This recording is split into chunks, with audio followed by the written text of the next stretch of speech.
우리가 지금 살펴보고 있는 19장은 앞장인 18장과는 분위기와 내용이 있어서 극적으로 대조를 이루고 있습니다.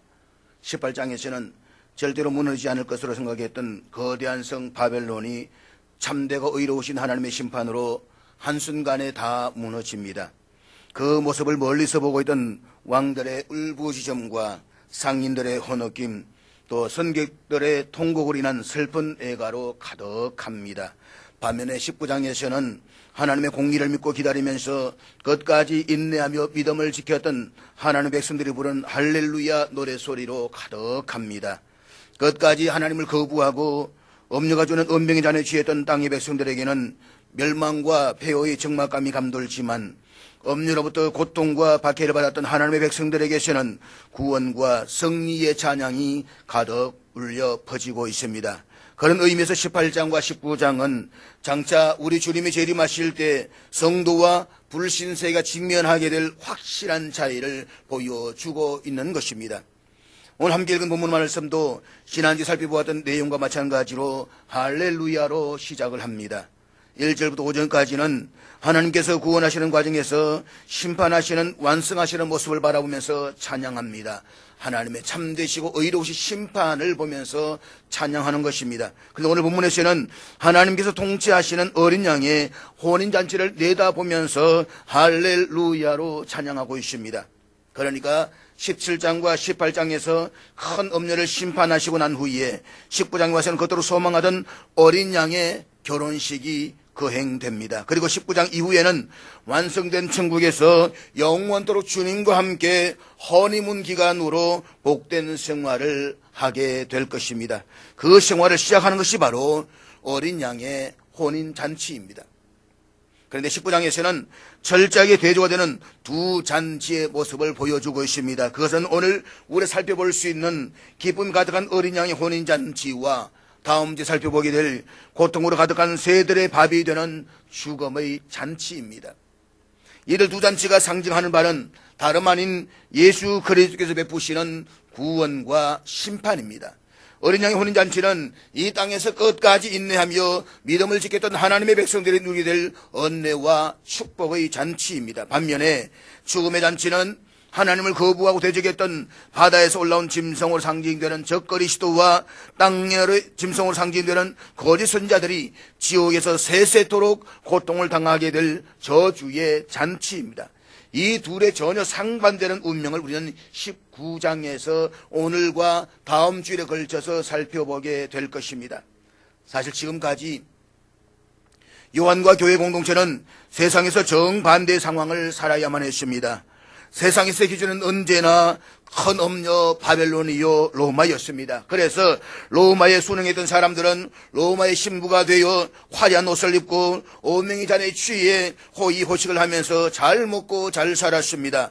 반면에 로마에게 등을 돌리고 엄녀가 주는 은명의 잔을 거부했던 교회와 성도들은 처절한 심판을 피할 수가 없었습니다. 그들 마을 공동체로부터 쫓겨나야 했고 물건을 사고 팔 수도 없었습니다. 자신을 따르지 않는다라고 해서 가지고 있던 재산을 다 빼앗겨야만 했고 심지어는 목숨까지 잃어야만 했습니다. 세상에서는 철저하게 버림을 받았고 가난하게 살아야 했으며 소위 실패자로 낙인이 찍혔습니다. 그런데 요한이 환상 중에 바라보았던 하늘의 광경은 이 땅에서 삶과는 전혀 다른 대역전이 펼쳐집니다. 큰 엄녀가 주는 은명의 잔을 거부함으로써 모진 환난을 당해야만 했던 하나님의 백성들은 역사의 중심에 등극하여 어린 양의 신부가 되어 혼인잔치에 참여하게 됩니다. 반대로 큰 엄녀가 주는 즐거움과 쾌락과 호화로움에 순응하면서 배부른 자의 삶을 살던 사람들은 세세토록 꺼지지 않는 불못인 지옥에서 심판을 당하게 됩니다. 이것은 멀지 않는 장래에 우리 주님께서 이 땅에 재림하시는 날 그대로 실행이 될 것입니다. 1.1획도 틀리지 않고 그대로 될 것입니다. 그리고 그 모습을 하나님께서는 요한이 본 환상을 통해서 우리들에게 미리 보여주시는 것입니다. 그것이 바로 19장의 내용입니다. 오늘 우리는 어린 양의 신주님께서 마련하시는 혼인잔치를 함께 살펴보려고 합니다. 본문 6절 말씀 우리 한번 같이 보도록 하겠습니다. 6절 다 같이 읽겠습니다. 시작. 앞선 5절에서 하나님의 보좌로부터 큰 소리의 명령이 들려옵니다. 우리 하나님께 찬송하라. 이 음성을 듣는 순간 하나님의 백성들은 주저함이 없이 적극적으로 입술을 열어서 찬양합니다. 할렐루야! 할렐루야! 오늘 본문에 보면 이들이 찬양을 하는데 그 모습이 허다한 무리의 음성과도 같고 많은 물소리와도 같고 큰 우레소리와도 같은 소리라고 했습니다. 헤아릴 수 없을 정도로 많은 하나님의 백성들이 일시에 모여서 어마어마한 소리로 찬양을 합니다. 여러분, 우리가 하나님을 찬양할 때에도 가슴이 터질 듯이 힘차게 불러야만 합니다. 대충 불러서는 안 됩니다. 찬양을 하는데 큰 우레소리 같은 소리라고 했습니다. 가슴이 터질 듯이 천둥소리 같은 큰 음성으로 찬양을 해야 되는 것입니다. 하나님은 그 모습을 기뻐하십니다. 그런데 이들 찬양하는 내용이 무엇입니까? 할렐루야, 주 우리 하나님 곧 전능하신 이가 통치하시도다. 앞에서는 참되고 의로우신 하나님께서 완벽하게 심판하시는 모습을 보고 찬양을 했습니다. 그런데 오늘 본문에서는 성도들과 천사들이 세상을 다스리시는 하나님의 통치하심을 소리 높여서 힘차게 찬양하고 있습니다. 주 우리 하나님 곧 전능하신 이가 통치하신다라고 했습니다. 그렇습니다. 우리 하나님은 전능하신 분이십니다. 그분은 모든 능력을 다 가지고 계십니다. 그리고 자신의 전능하심을 통해서 뜻하시는 모든 것을 완벽하게 이루어 가십니다. 하나님의 힘, 하나님의 능력, 하나님의 강력함은 절대 무한합니다. 그 하나님이 너의 하나님이 아니라 주 우리의 하나님이 되신다라고 했습니다. 그리고 그 주 우리의 하나님께서 우주 만물을 통치하시고 다스리신다는 것입니다. 사랑하는 여러분, 요한계시록에서 계속 나오지만 이 말씀을 믿는다면 어떤 상황에서도 우리는 감사와 기쁨이 넘쳐나오지 않을 수가 없습니다. 우리 주님께서 다시 오셔서 하나님 통치가 완성되는 그때가 되면 우리의 눈에서 눈물을 다 씻어 주실 것입니다. 나를 위해서 피를 흘리실 정도로 나를 사랑하시는 그분이 신이 목자가 되셔서 생명 강가로 인도해 주실 것입니다. 주 우리 하나님 전능하신 이의 통치가 완성되면 마음의 고통이 깨끗이 사라질 것입니다. 질병이 없습니다. 한숨이 없습니다. 전쟁이 없습니다. 너무나 좋은 완벽한 상태가 이루어지게 될 것입니다. 할렐루야! 주 우리 하나님 곧 전능하신 이가 통치하시도다. 이 말씀을 여러분이 정말로 이해한다라고 한다면, 그리고 믿는다라고 한다면, 지금 아무리 고통스러워도 소망 중에서 그날을 바라보면서 오늘의 모든 고통을 이길 수 있음을 믿습니다. 그런데 하나님의 주권과 통치에 대한 찬송은 큰 성 바벨론이 무너지고 완전한 승리가 이루어졌을 그 다음에만 하는 것은 아니라는 것입니다.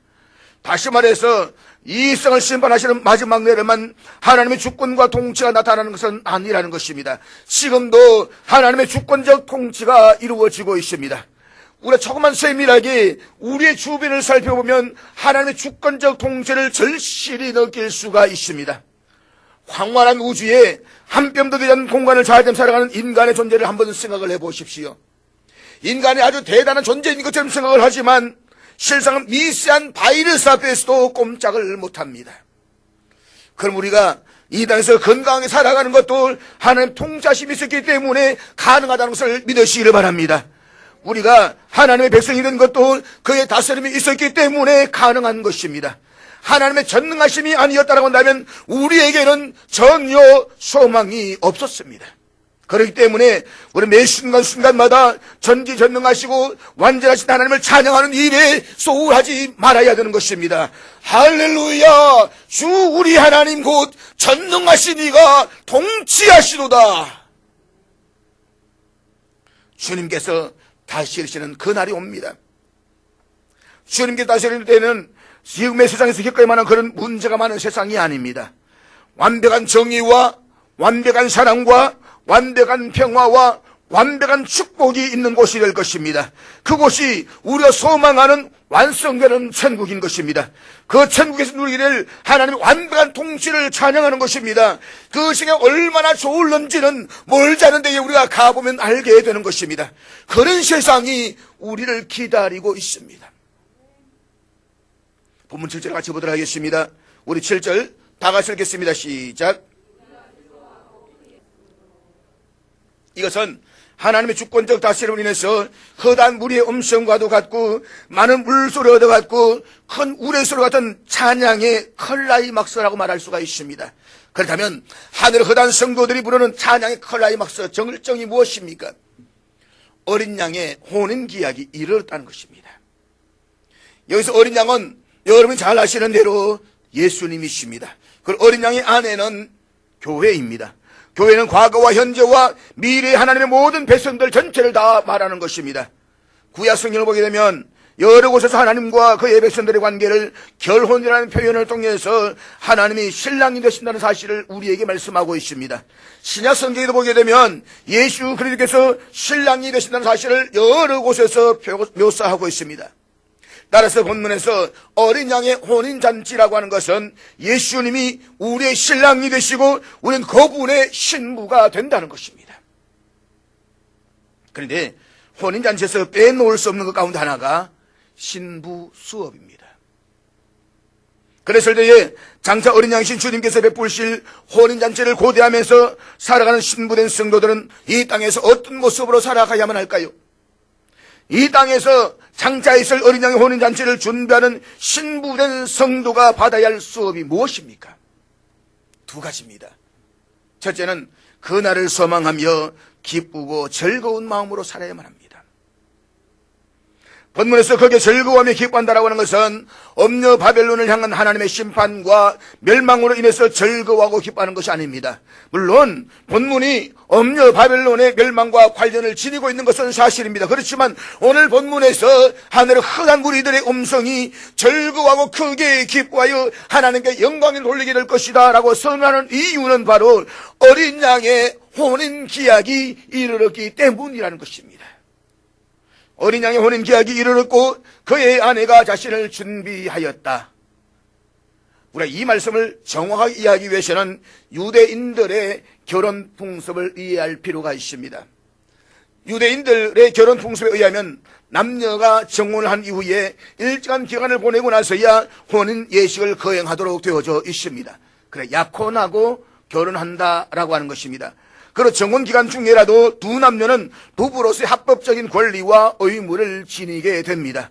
이렇게 지내고 난 다음에 마침내 혼인 예식을 올리는 날이 되면 신랑은 신부의 집으로 가서 혼인 예식을 치르고 신부를 자기 집으로 데리고 갑니다. 따라서 오늘 본문에서 어린 양 대신 그리스도의 혼인 기약이 이르렀다라고 하는 말은 자신의 피로서 성도들 값주고 사서 영적 약혼자로 삼으신 예수님께서 마침내 약혼자인 성도들을 신부로 맞아서 하나님의 나라로 인도해 들 때가 이르렀다라고 하는 말인 것입니다.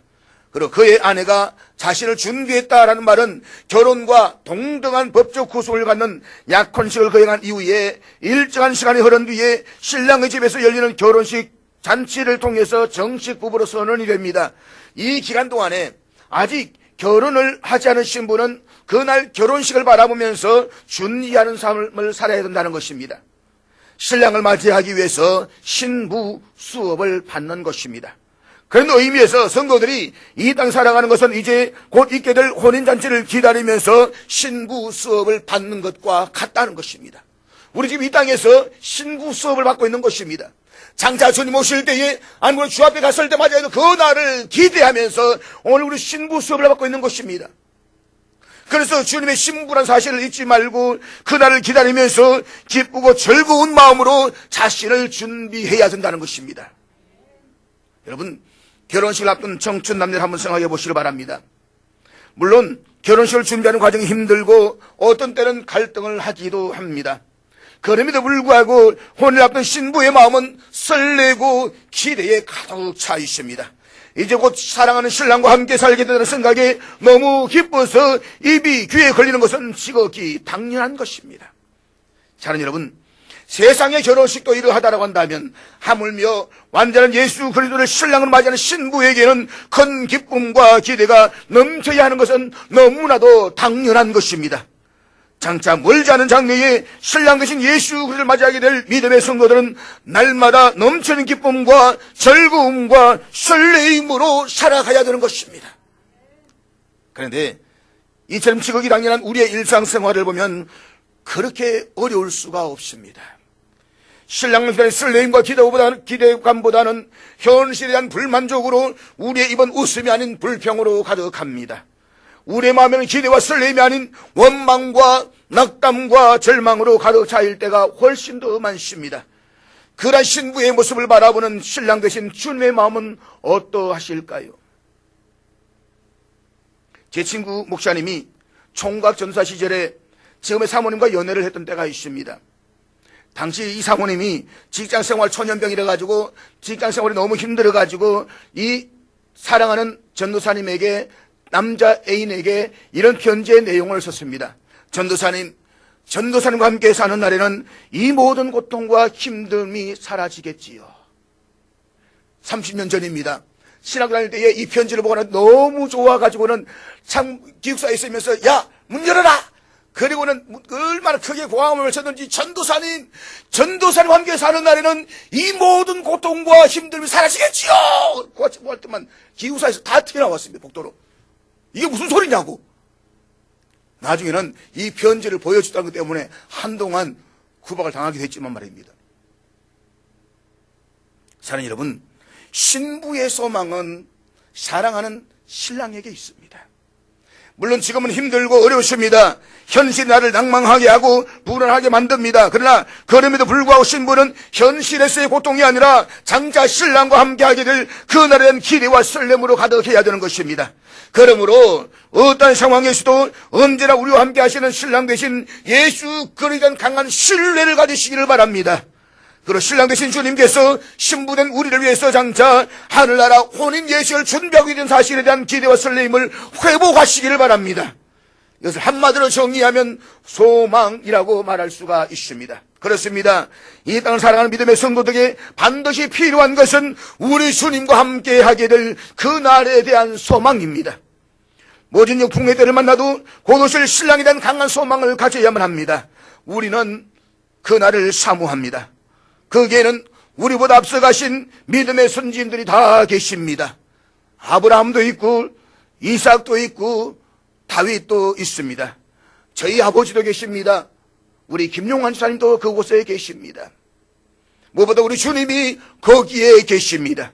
그러므로 괴롭고 힘들고 힘들 때라도 기쁘고 즐거운 그곳에서 신랑 되신 우리 주님이 환한 얼굴로 웃으시며 우리를 기다리고 있던 사실을 믿으시면서 승리한 삶을 살아갈 수 있기를 주의 이름으로 축복합니다.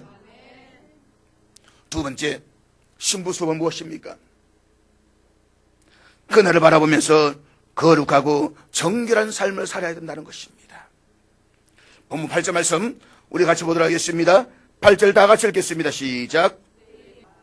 여기 보면 신부가 옷을 입고 있는데 세마포 옷을 입고 있습니다. 신부의 웨딩 드레스입니다. 이 옷은 요한계시로 보면 하늘의 24장로들과 천사들 그리고 하늘의 군대들이 입고 있는 것으로 나타나고 있습니다. 어린 양의 신부인 성도들이 이 옷을 입는다라고 하는 것은 성도들이 완전한 하늘의 시민이 되었다는 것을 의미하는 것입니다. 그런데 교회가 입고 있는 이 웨딩 드레스를 유심히 보셔야만 합니다. 세마포 옷입니다. 그것도 빛나고 깨끗한 세마포 옷이라고 했습니다. 사도 요한은 세마포 옷이라는 의미를 설명하기를 성도들의 옳은 행실이라고 했습니다. 성도들의 올바른 행실을 세마포 옷으로 상징한 것입니다. 그런데 이 세마포가 7절 끝에 보면 그의 아내가 자신을 준비하였다라고 했습니다. 그러니까 신부가 자기 자신을 위해서 준비했다는 뜻인데 신부에게 능동적인 준비 자세가 있어야 된다라고 하는 것입니다. 우리가 이 말씀을 잘못 이해를 하면 자신의 행위를 통해서 혼인 예복을 준비해야 된다는 것으로 오해할 수가 있습니다. 다시 말해서 성도의 착한 행실로 인해서 구원을 받는다라고 생각을 하는 것입니다. 아닙니다. 만약에 우리가 스스로 올바로 살아서 천국에 가는 것이라고 한다면 저는 못 갑니다. 죽었다 깨어나도 못 갑니다. 천국에 갈 수 있는 사람은 아무도 없습니다. 오늘 본문 8절에 보면 그에게 허락하셨으니라고 했습니다. 이게 복음입니다. 하나님이 허락하셨다는 것입니다. 피동적인 것입니다. 다시 말해서 세마포는 성도의 의로운 행실로 얻어지는 결과물이 아니라는 것입니다. 오히려 반대로 성도들이 입은 이 세마포는 하나님께서 그리스도의 대속의 공로를 통해서 성도들에게 입혀주신 것입니다. 따라서 요한이 본문에서 이 세마포 옷은 성도들의 옳은 행실로다라고 부연해 설명하고 있는 것은 성도들이 자신의 착한 행실로 구원을 성취했다는 그런 의미가 아닙니다. 오히려 그리스도로 말미암아서 하나님께로부터 의롭다라고 인정을 받은 성도들이 그 의를 힘입어서 하나님의 말씀대로 정결하게 살았다라는 뜻입니다. 그러므로 그렇게 산 삶을 하나님께로부터 옳게 인정을 받았다는 것입니다. 그러므로 우리가 구원을 받는 것은 우리 자신의 선행으로서가 아니라 예수 그리스도의 완벽한 의로 구원받는다는 것을 믿으시길 바랍니다. 그러나 그럼에도 불구하고 하나님께서 입혀주신 흠없고 티 없는 깨끗한 웨딩드레스를 우리는 정결하게 간직해야만 합니다.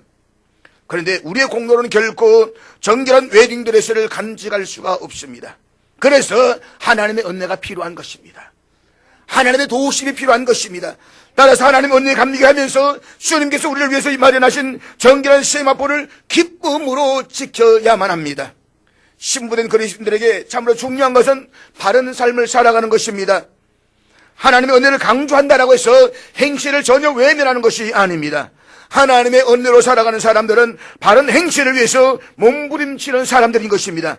기억하십시오. 우리가 바르게 살기 때문에 구원을 받는 것이 아니라 구원을 받았기 때문에 바르게 살도록 이끌림을 받는 것입니다. 빛나고 깨끗한 세마포는 성도들의 옳은 행실이라고 했습니다. 다시 반복합니다. 저와 여러분들이 옳은 행실로 구원받는 것이 아닙니다. 그러나 여러분들이 구원받은 백성답게 바르게 살아야 할 줄로 믿으시기를 바랍니다. 바르게 사십시오. 좀 손해를 보더라도 바르게 사십시오.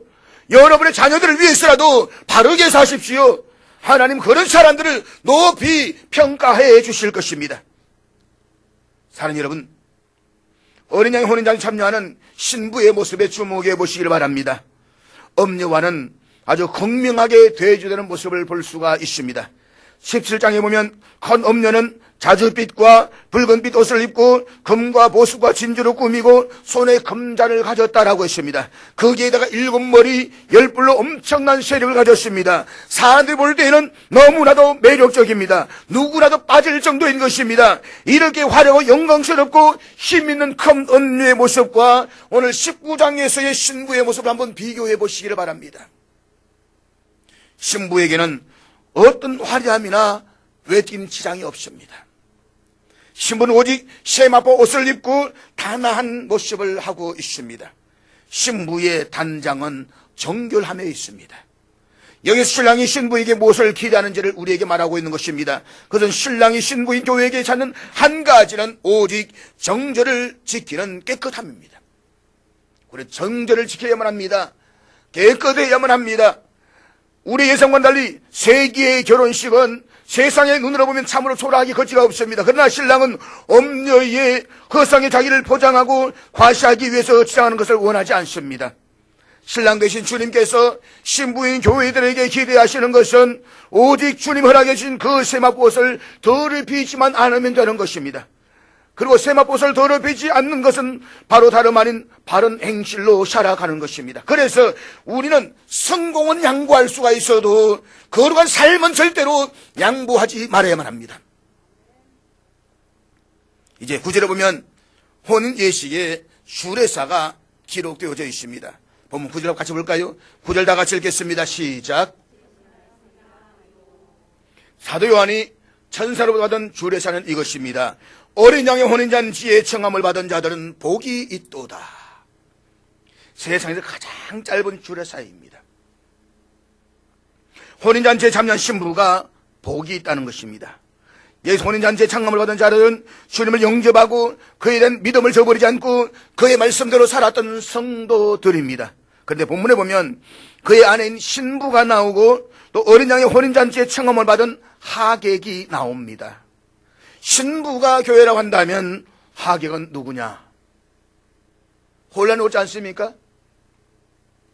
여러분은 혼란이 안 옵니까? 요한계시록이 묵시문학이라고 했습니다. 묵시문학의 특징 가운데 하나는 똑같은 대상을 이야기하는 데 있어가지고 다른 표현을 사용하고 있다는 것입니다. 요한계시록 보게 되면 동일하신 예수님이 어린 양이라는 비유로 나타나기도 하고 목자라는 비유로 나타나기도 합니다. 그러니까 묵시문학인 요한계시록의 표현 방식으로 동일한 하나님의 백성들을 한쪽에서는 신부라고 표현하고 다른 한쪽에서는 하객이라고 표현하기도 한다는 것입니다. 이것이 비유의 한계인데 신부로 표현되고 하객으로 표현되어 있는 이들이 결국에는 하나님의 백성들 전체를 말하는 것입니다. 자, 신랑 입장!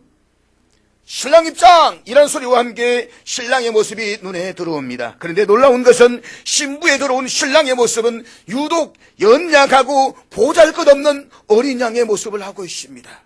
사랑하는 여러분, 묵시문학적인 관점에서 신랑의 모습을 표현할 때에 많은 이미지들이 있을 것입니다. 차라리 동물의 왕자인 사자의 이미지를 내세워서 사자의 혼인잔치라고 하면 굉장히 힘이 있고 우렁차지 않겠습니까? 근데 왜 하필이면 그 많고 많은 이미지들 가운데 가장 보잘것없고 초라한 어린 양의 혼인잔치라고 했을까요? 과거에 몽골에 월드비전 때문에 갔던 때가 있습니다. 거기 갔을 때 양들을 보니까 진짜 더럽고 양 깨끗하지 않고 양 전혀 깨끗하지 않습니다. 양 진짜 더럽습니다. 더럽고 냄새나고 누덕누덕하고 초라하고 그게 양입니다. 왜 하필이면 어린 양이라고 했을까요? 믿음의 성도들로 하여금 갈보리를 보라는 것입니다. 혼인잔치가 이루어지는 이 기쁘고 축복된 자리에서 어린 양으로 세상의 죄를 짊어지고 하신 예수님의 갈보리 십자가를 보라는 것입니다. 그러면서 두 가지를 우리에게 말하고 있는 것입니다. 하나는 성도들이 걸어가는 이 길이 결코 쉽고 평탄한 길이 아니라는 것입니다. 여기 어린 양이라는 표현은 우리가 걸어가야 할 신앙의 길이 십자가를 피할 수 없다는 것을 보여주고 있습니다. 한마디로 신부된 우리가 해야 할 일은 십자가를 지는 훈련입니다. 세상의 방정식은 이기고 또 이기는 것이 목표입니다. 그러나 반대로 어린 양의 길은 지고 또 지는 것입니다.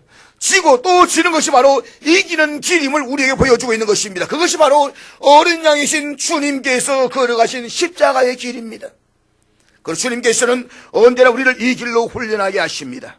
십자가를 지는 쪽으로 우리를 이끌고 가십니다. 그래서 어린 양의 혼인잔치를 소망하는 성도들은 이 땅에서 끝까지 참고 인내하면서 믿음으로 살아야 되는 것입니다. 사랑하는 여러분, 잊지 마십시오.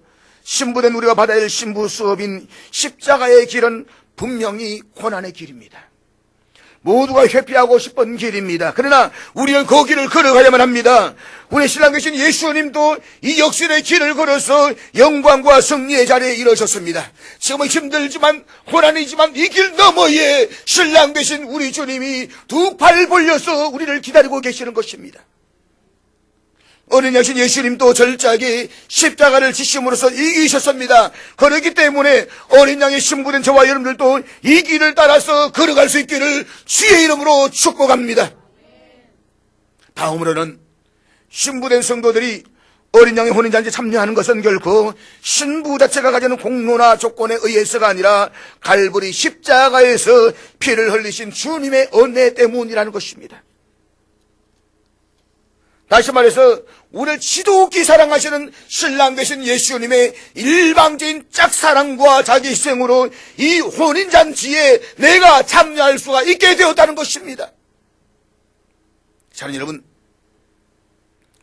우리가 이 땅에 사는 동안에 완벽하게 사는 사람은 한 사람도 없습니다. 저도 완벽하지 못합니다. 우리가 어떤 의를 행한다라고 할지라도 하나님이 보시기에는 더러운 옷과 같은 의일 뿐인 것입니다. 우리의 의를 가지고 그것에 의해서 천국에 간다, 말이 안 되는 이야기입니다. 우리 주님의 완벽한 의, 우리 주님의 십자가, 우리 주님의 부활, 우리 주님의 구원에 의해서만 구원받는 줄로 믿으시기를 바랍니다. 이것은 절대로 흔들려서는 안 됩니다. 이 부분이 흔들리기 시작하면 신앙이 굉장히 불안해집니다. 온탕과 냉탕을 왔다 갔다 합니다. 그렇게 되면 어떤 때는 하나님이 너무너무 무서운 존재로 느껴지는 것입니다. 차라리 하나님이 없었으면 좋겠다라고 느껴질 때가 있습니다. 그것이 루터가 회심하기 이전에 가졌던 하나님에 대한 신앙이었습니다. 사도 바울은 우리가 하나님의 은혜로 구원받는다는 것을 너무나도 확실하게 믿었습니다. 그렇기 때문에 그는 로마서 8장 1절에서 이렇게 고백하는 것입니다. 그러므로 이제 그리스도 예수 안에 있는 자에게는 결코 정죄함이 없나니. 여기서 정죄함이 없다라고 하는 것은 우리가 죄를 지어도 죄라는 것을 인정받지 않는다는 그런 뜻이 아닙니다. 우리가 예수 그리스도 안에 들어오면 절대로 지옥에 가는 그런 정죄를 받지 않는다는 말입니다.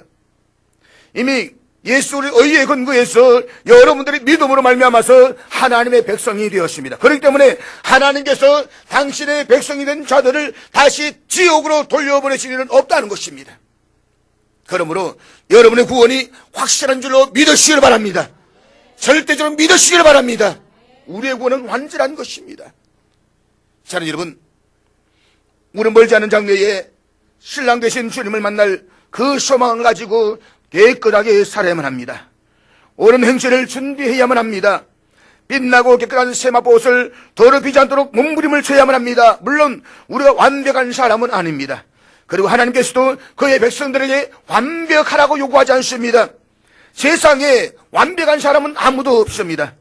작은 능력을 가지고 끝까지 인내하며 하나님 말씀대로 살기 위해서 몸부림을 치는 것입니다. 그 옷을 더럽히지 않게 하기 위해서 바로 살려고 애를 쓰는 것입니다. 하나님께서는 그런 사람을 귀하게 해보시고 사용하십니다.